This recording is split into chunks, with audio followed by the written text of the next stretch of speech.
How to use Credit Karma's identity monitoring tool. First of all, open your web browser and go to the official Credit Karma website. Log into your account using your registered email and password. Once you are on the dashboard, navigate to the menu tab and select Resources. Under this section, find and click on Identity Monitoring. Here you will see an overview of Credit Karma's identity monitoring tool, designed to help you keep track of suspicious activities and protect your personal information.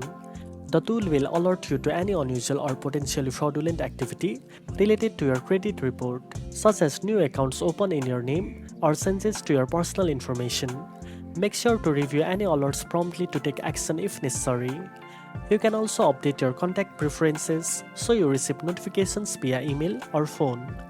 Using Credit Karma's identity monitoring helps you stay one step ahead of identity theft and keep your financial information secure. Now you know how to use Credit Karma's identity monitoring tool to protect yourself.